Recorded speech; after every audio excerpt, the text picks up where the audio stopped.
Doris was 74 years old.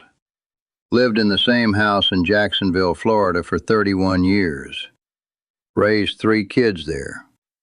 Paid off the mortgage in 2014.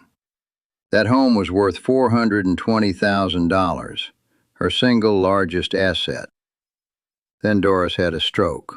Spent 11 months in a nursing facility. Medicaid covered the bill, $109,000. 6 weeks after Doris passed, her daughter Angela got a letter from the state. Florida was filing a claim against her mother's estate. They wanted the house. Angela called a lawyer. The lawyer said, if your mother had filed 5 simple documents while she was healthy, this home would have passed directly to you. No probate, no Medicaid claim, no 6-figure loss. She hadn't filed any of them.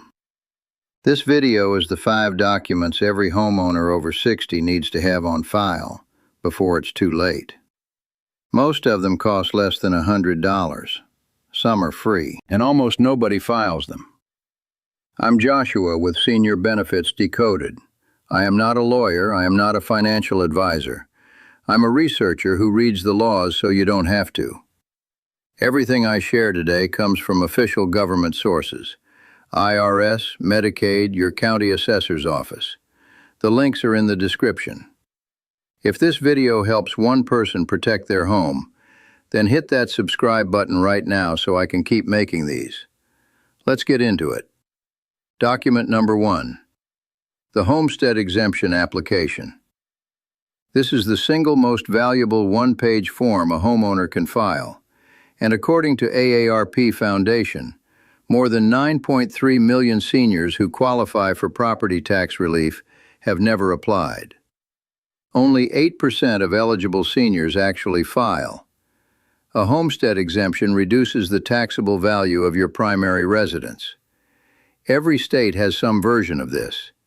You don't need a lawyer. You fill out a form at your county assessor's office, attach proof of residency and ownership, and your property tax bill goes down, sometimes by thousands of dollars. Here's where the numbers get serious. In Texas, homeowners 65 and older get a $10,000 school district exemption on top of the standard homestead exemption. Many counties stack their own exemptions on top of that, $60,000 or more in combined reductions. And here's the part most people miss. Texas also freezes your school tax dollar amount the year you turn 65. Not just the assessed value, the actual tax payment. So even if home values in your neighborhood double, your school taxes stay exactly the same. In Florida, the standard homestead exemption is $50,000. But if you're 65 or older and your household income is under $36,614, you can qualify for an additional $50,000 exemption. That's $100,000 off your taxable value. In New York, the Enhanced STAR program allows incomes up to $107,300. And in 2026, New York raised the senior exemption cap from 50% to 65% for participating municipalities. In New Jersey, the Stay NJ program offers up to $6,500 in property tax credits for seniors, and it stacks with the Senior Freeze and the Anchor program. Here's the mistake Doris made, and the mistake 9 million other seniors make. None of this is automatic. Your county assessor's office calculates what you owe. They have zero obligation to tell you about the discount. You have to walk in, ask for the form, and file it before the deadline, which in many states falls in March or April, months before your tax bill arrives. The common mistakes: assuming it's automatic, assuming you make too much money. Many states exclude Social Security from the income calculation entirely, and missing the annual renewal deadline on income-based programs. Your action step: go to your county assessor's website this week. Search Senior Homestead Exemption. Download the form. If the website is confusing, call the office and ask, what property tax relief am I eligible for as a homeowner over 65, and what is the deadline? One phone call. 5 minutes. Could save you $1,000 to $6,000 per year. That's $20,000 to $120,000 over a 20-year retirement. Document number 2. A transfer on death deed. This is the document that would have saved Angela $109,000. When a homeowner dies without any beneficiary designation on the house, the property goes through probate. Probate is a court-supervised process where a judge decides who gets what. It is slow, 6 months to 2 years in most states. It is expensive. Attorney fees typically run 3 to 5% of the estate's gross value. For a $400,000 home, that's $12,000 to $20,000 just in legal fees. And most importantly for our purposes, property that goes through probate is exposed to creditors, including Medicaid estate recovery claims. A transfer on death deed, also called a TOD deed or a beneficiary deed, works exactly like a beneficiary on a life insurance policy. You file a one-page document with your county recorder's office that says, "When I die, this house goes to my daughter Angela, period." While you're alive, nothing changes. You keep full ownership. You can sell the house, refinance it, rent it out. The beneficiary has zero claim until you pass. You can revoke it or change the beneficiary anytime you want with a new filing. When you die, the house transfers automatically outside of probate. No court, no attorney, no 6-month wait. And because it bypasses the probate estate, in many states it also avoids Medicaid estate recovery, because the state can only file claims against assets that go through probate. Here's the critical bonus. The person who inherits through a TOD deed gets a stepped-up cost basis. That means if you bought your house in 1995 for $120,000 and it's worth $400,000 when you pass, your child's tax basis becomes $400,000, not $120,000. If they sell the next month for $400,000, the capital gains tax is zero. Without the stepped-up basis, they'd owe federal capital gains on $280,000 of gain. That could be $42,000 in tax at the 15% long-term rate. 29 states plus Washington, D.C. currently recognize transfer on death deeds. The big ones include California, Texas, Florida, Ohio, Illinois, Colorado, Virginia, Arizona, Nevada, Minnesota, Missouri, and Oregon. If your state isn't on this list, don't stop watching. Document number 3 covers an alternative. Filing fee, typically $15 to $50 at your county recorder's office. Some states have a template form you can download for free. The mistake, not filing one. 67% of Americans over 65 have no beneficiary designation on their home, meaning their family will face probate, fees, delays, and potential Medicaid claims. Document number 3, a ladybird deed or life estate deed. If your state does not allow transfer on death deeds, or if you're specifically concerned about Medicaid estate recovery, this is the alternative. A ladybird deed, technically called an enhanced life estate deed, is available in Florida, Michigan, Texas, Vermont, and West Virginia. It does the same thing as a TOD deed, but with an extra layer of protection. You name a beneficiary. You keep full control, the right to sell, mortgage, or do anything with the property. Upon your death, ownership transfers automatically. No probate, no Medicaid claim, and you still get the stepped-up basis. Attorney R.J. Connolly III, a certified elder law attorney, explains it this way. The ladybird deed keeps the home out of your probate estate, which means Medicaid cannot recover against it after your passing. The flexibility and control it provides are unmatched. Now, if you're not in one of those 5 ladybird states, a standard life estate deed is the next option. It works differently. A life estate deed actually splits ownership. You are the life tenant and your child becomes the remainderman. You keep the right to live in the home and are responsible for taxes, insurance, and maintenance. But here's the difference. The remainder man has an actual ownership interest right now. That means if you want to sell the home, your child has to agree and sign. You cannot revoke it unilaterally. The other trade-off, because you've technically transferred a partial interest, there may be gift tax implications. And if you apply for Medicaid within 5 years of creating a standard life estate deed, it triggers the 5-year lookback penalty. The state will count it as a disqualifying transfer of assets. So the hierarchy is TOD deed if your state allows it, simplest, most flexible, no Medicaid lookback issues. Ladybird deed if you're in one of the 5 states, same flexibility, strongest Medicaid protection. Standard life estate deed if neither option is available. Works but less flexible and requires 5-year advance planning. The mistake, doing a life estate deed inside the 5-year lookback window. If your parent needs Medicaid in 3 years and you just filed the deed last year, the state will penalize the transfer, potentially delaying Medicaid coverage by months. Plan ahead. 5 years minimum. Document number 4. A durable power of attorney for finances.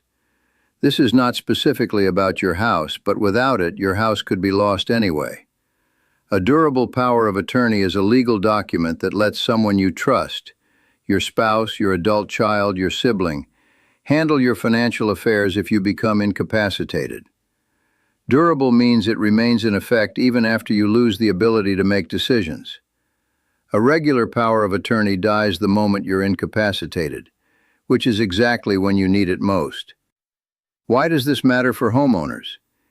If you have a stroke, develop dementia, or are in a coma, and you don't have a durable power of attorney, nobody can pay your property taxes. Nobody can pay your homeowner's insurance. Nobody can manage your mortgage. Bills pile up, taxes go delinquent, insurance lapses.